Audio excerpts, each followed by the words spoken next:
Magandang umaga! Hindi lahat ng paggising ay magaan.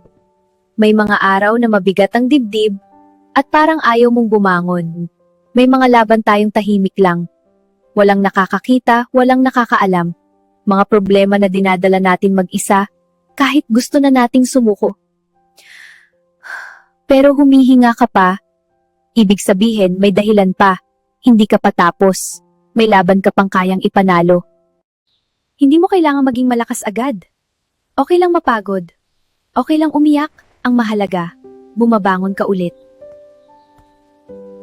Dahan-dahan lang. Isang hakbang bawat araw. Hindi man ngayon, darating din ang ginhawa. Kaya ngayong umaga, piliin mong lumaban muli. Dahil balang araw, ipagmamalaki mo kung paano ka nagpatuloy.